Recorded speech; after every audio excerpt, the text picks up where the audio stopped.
Okay, here we go. Thanks for being here. Today's roundtable is about the SaaSification of longstanding companies, also known as softwaritization. So this involves moving from one-time purchase points to recurring revenue models.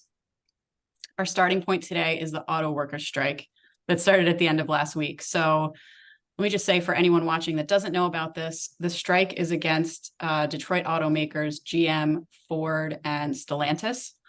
So there's 150,000 workers in the union.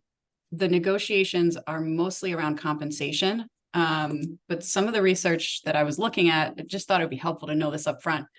This said 10 days of all 150,000 workers striking at once could result in a $5 billion economic loss.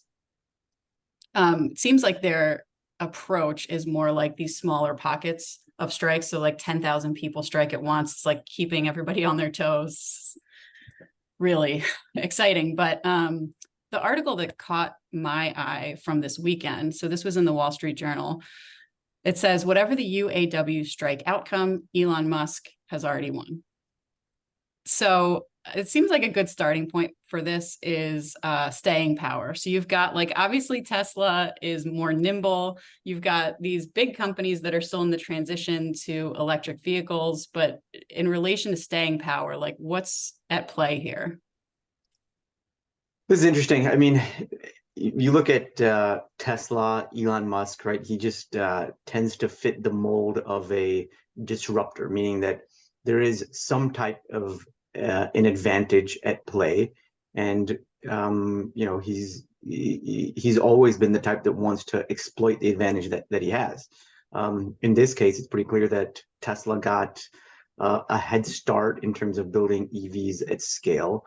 And then he has played up that cost advantage in many ways, resulting in, right, there's that factory efficiency play. And then the one that's coming out here is obviously the cost advantage he has had from a workforce perspective.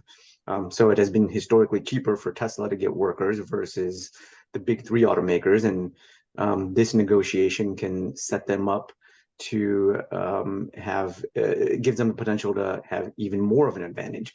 And then you've seen what Tesla has done over the past, let's just call it maybe year or so, from a pricing perspective, and he has drastically cut all the prices of Tesla across the board, in a play that, in some ways is taken the industry aback a little bit, because the big three automakers are struggling to make money on EVs. So he's really trying to play that up. But then the question in my mind becomes, if you are a auto worker that's working for Tesla, and you have the ability to go to a big three automaker and make a lot more money, it seems like a rational decision to go do it.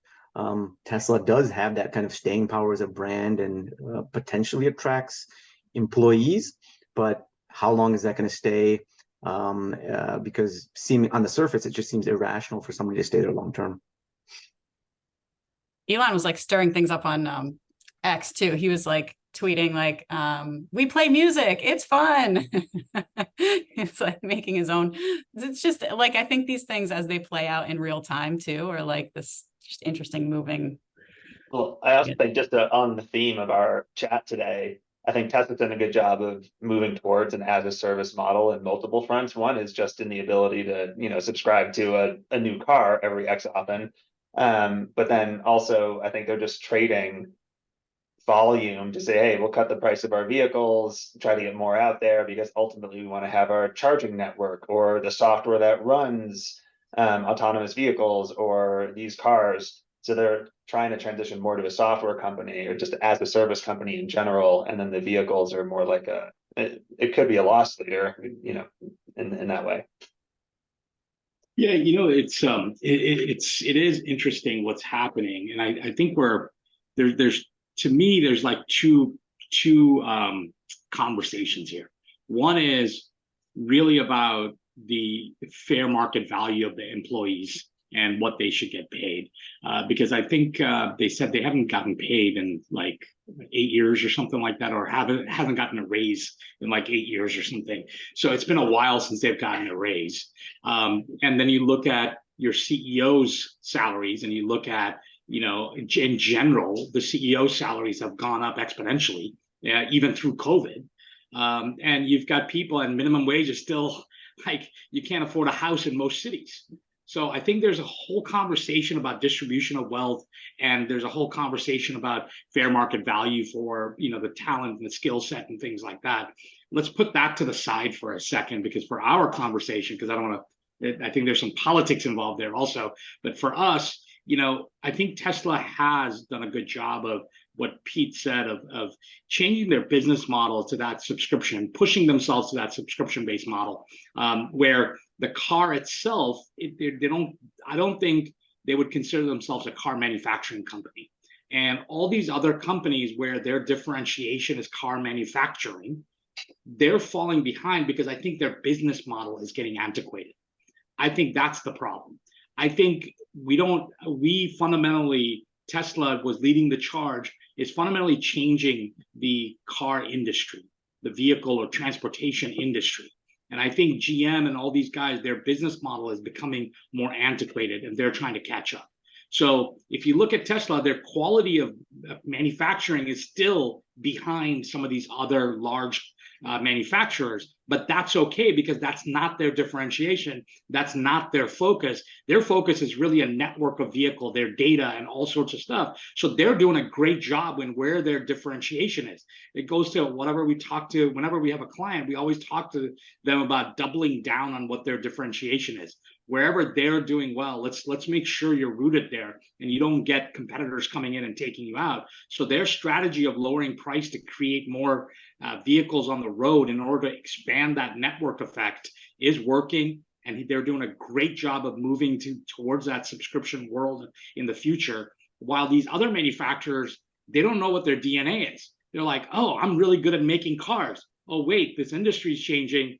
Maybe these cars, I don't need to be that good at making cars. Okay, now I'm going to be a data company. Oh, wait, I don't have enough to be a data company. Now what?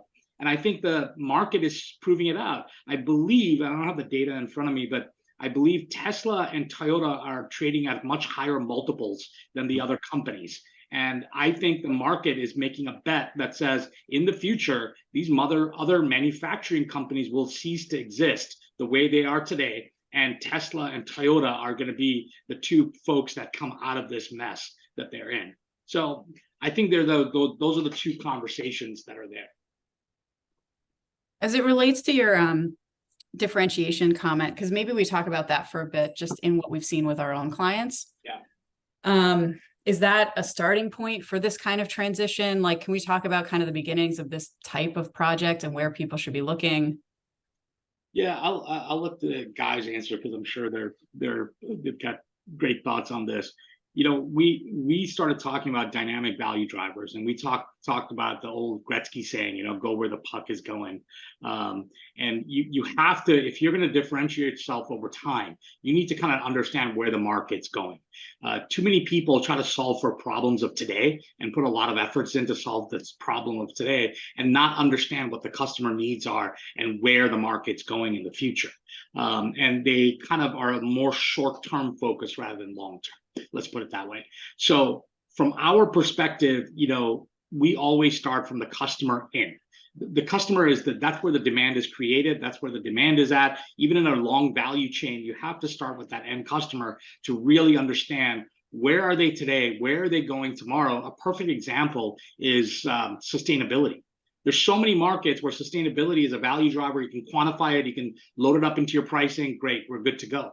But then there are other industries where sustainability is not there yet, but people are making a bet saying it'll be a decision criteria in the future. So I have to somehow get ready for it, right? And people are placing those bets. I mean, Wendy's has a plaque that says something about how sustainable they are. Last time I checked, people walking into Wendy's are not making decisions on where to eat based on that plaque, but they're making a future bet saying this is going to come into play at some point, and I don't want to lose out. And I think with clients, that's where we start, which is what's the world like today, and where will the world be in 2 years, 5 years? Where is it headed, so you can align your processes correctly today. And I think one example of that so I'm thinking about, industrial automation is one great example of clients we've had, but also you think old school in terms of, since manufacturing, there's always a need to control those processes and understand what's going on. And then you can think that is both software to run that stuff, but also servos and controllers and all the things that actually need to turn valves. So we were working with a client, and really they're trying to get into more of a SaaSification model, as a service model. And you can think of, you could try to go where the puck is going. Some of those things are a little bit unknown. It's kind of like the current world of AI. Everyone knows they want to invest in AI, but it's not totally clear where it's heading. Whereas some of the use cases they were thinking about were rolling out products that would, maybe allow someone to monitor something remotely instead of being on site. And then you think about the value of, okay, well, now I don't need people to travel, or I can have like asynchronous or not co-located folks looking after, like maybe, you have some synergies there where one person can do multiple plants of monitoring. Or you could say, well, what if we have some subscriptions that better monitor mixing and kind of the sensors in the process, so you can have like a less waste and it's more cost effective or more productive. So those things, those sort of software solutions that might be purchased as a service, have a tie-in to something that's incrementally helpful today. So like the customer can see what the benefit is now, and over time, even if they've been accustomed to, buying a solution that they pay for once and get to own forever until the plant dies, there are potentially benefits from both a cash flow, not needing to finance something up front for 30 years, but also then you have to change the mindset of continuous upgrades. Like, we'll help you be at the forefront of your industry, like your expertise, Mr. Manufacturer, if you're talking to Ford, is not historically designing the software that optimizes every little component, but we can help you design that and be on top of that one piece of your business and make sure you're at the front of the line. I think a really important part of what you said is that incremental benefit, where when we talk to clients, we often hear about clients that want to make this change from charging via CapEx to OpEx. For companies, it makes all the sense in the world because it's desirable to have recurring, more predictable revenue. And the rationale for it is often saying that when we think about the value that we deliver to our customer, we're charging as a one-time fee, but the value they are getting is recurring over time. The question in my mind and some of the struggles we often see is that is the case, but managing that change tends to be really complex. And some of the rollouts we've seen have been very effective, and then there's other rollouts that are quite challenging.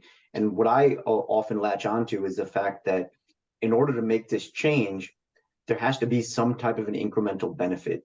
The customer has to see the value to them in making that change. Otherwise, you're going to get a lot of resistance, because the customer has that kind of anchor point that they're always going back to. So I used to pay once.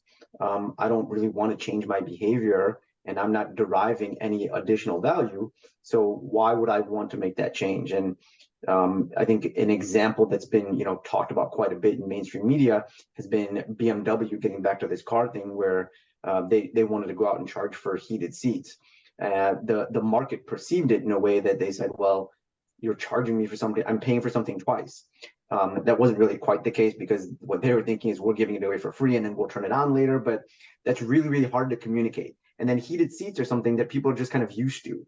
But then you see where this has worked effectively, and that's where these software types of offerings within cars, where you're getting these OTA updates into your car, and now you have the benefit of automated parking because the technology is leveraging the sensors that were previously in your car.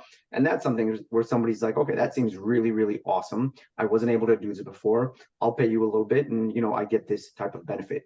So it has to be something that is incrementally benefit to the customer in a recurring way, so you can manage that change. Because this change, it's attractive. It can be attractive for the customers, but you have to be really careful in the way that you communicate it and the way that you roll it out to hone in on what that recurring value is. Because customers can do the NPV math, and they quickly realize they'll pay more on the annual basis. So they need to see the value too. So obviously, those are both great points. The thing that always surprises me is the DNA of a company. So, customers train companies to act a certain way. Companies train their customers to behave a certain way. So if you're going to fundamentally change your DNA and how you go to your market, why do people not think about changing that customer's behavior, their expectations, how they're going to consume, what they're going to think, all of those things? Instead, it feels like, there's a CFO that says, hey, my valuation is going to go up if I'm a data company tomorrow. Let's go be a data company tomorrow. Like, all right, let's just turn it all on and let's see what happens. And customers are left to just absorb. And I think that's fundamentally wrong, where you really have to go, how do we retrain our customers? How long will that take? What do they need? To Adnan's point, what's going to be the value back to them? And you can't just buy market share. You can try. That's a short-term gain. So you have to really tell them what that benefit is. But you have to train them. But what would that take? That would take your go-to-market team, like sales organization, to behave differently than they have maybe for 30 years. So how do you change your sales organization? Most small companies that went from, perpetual licenses to subscription or even usage-based, they had to change their entire sales organization because they were going to get paid differently. The math is completely different. The amount of dollars they got was different. So they completely moved one group of sales guys out, brought a new group of salespeople in. Right. So it's just, you have to think about what it takes to change your DNA. And I don't think people think about that at the depth that they need to. And by the way, it's not just sales. I've had a car manufacturer come and talk to us about how they should price a new subscription model that they're thinking about doing. And it was a team of 5 people, and the resistant was their CXO level, because they didn't want to delve into something that's kind of frivolous. They thought that they are car manufacturer and they need to stick to being car manufacturer. So sometimes you have to look at your CXO level and go, are these the right people to go on this journey where you're going to change that behavior, change that DNA of a company? And a lot of times I think the answer is no. They're going to have to make changes up and down the organization to get ready for a big DNA change like that. From a sales perspective, what kind of changes, maybe this is a Pete special, like what kind of changes or training, like how do you approach that? Maybe we just pick a client example and talk a bit about what you've seen. Jeet kind of mentioned part of it, but like if we just think about sales specifically, you think of the old world where you have very much a transactional sales model where you have one contract that's like a total contract value, kind of a TCV world. It's a bookings world where you're just like, hey, you sold this deal. It's a 1, 2, 3, 5-year deal. I get it signed. I get comped on all that up front. And that's like you're shepherding a customer through probably a long process. Either you have big clients that you're just trying to upsell a little bit every year because they're longstanding relationships, or you're kind of, or it could be whale hunting where you just try to get someone on board. Whereas in the SaaS model, or in this as a service model, you can think of it, it's really more of an annual or ARR model. So it's very much, okay, well, I need to think about adding, it's very different because like you get comped. The compensation model is one thing. It's very different. It's not just, hey, this is a $10 million deal over 10 years. Now it's a $1 million every year. But what if they churn after year 2? The company doesn't want to pay me out in $10 million. So it becomes complex especially as you're transitioning, because you don't know what the lifetime value of a customer in the subscription world will be relative to what a guaranteed booking was. So there's all this uncertainty. So to help that transition, you really need to think about it could either be, the old dog, new tricks is kind of a tough road to hoe. And I think, Jeet, you mentioned that you kind of sometimes you just need different sellers. It doesn't, it might be that as you transition, you're not just swapping out an entire sales team, but it could be a dedicated group that kind of understands the subscription world, and those products live with someone that's dedicated to that rather than just as an extra piece, because the motions are just so different. And I think ultimately you want to think about, how to measure that from a success standpoint, both like a finance and operations, but also how do you motivate the salespeople to understand that? Because there's a whole training on continuous value. It's not, you have more handoffs between groups like sales and onboarding, and then customer success and renewal. So you kind of have more of a teaming across this group, this ecosystem of salespeople, as opposed to just like your account manager who kind of is the end-to-end quarterback that is the only touch point with the customer, and they'll pull in technical expertise as needed, as opposed to having this different there's a whole structure around supporting customers, get the value, see the value. You have all this telemetry around how if and how the product is being used, so you can really coach your customers to make sure they use it. Yeah, the one thing I've seen clients make a mistake on that line is when they want to be the good company and offer their clients all the different choices. Hey, you want to buy one-off, you can buy one-off. You want to buy subscription, you can do that. You want to buy usage, you can do that. You want to buy whatever, you can do that. And it just creates this behavior change for the customer that just elongates it, which creates costs within your four walls as a client. And it just becomes so hard to manage. So like the biggest thing is, if you're going to do it, do it. Don't try to just kind of nickel and dime and paste all these things together and give all these choices, and your customer's just confused at that point. Just they're completely confused what they need to do, and they're confused about your strategy. There is something to be said about customers' confidence in that brand, in that company. There's a lot of different reasons why we choose to go with a certain company when we have a buying decision.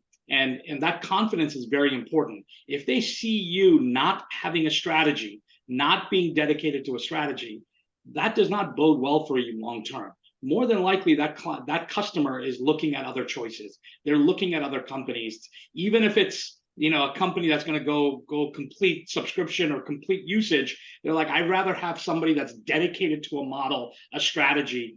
I'll figure the rest out, than somebody that's just juggling between these different strategies every day. Consistency and predictability is key. That's right. Yeah. That's good. Maybe we pause there. You got me thinking too, just as a separate topic, getting into more of the strategies and tactics for how you train your customers, how to choose what you're training them in, like that whole shift in that process, which I think could kind of stand on its own as an interesting roundtable conversation. But this is a good little short one, and we'll pause there. Sounds good. Great. Cool. All right. Thank you, guys.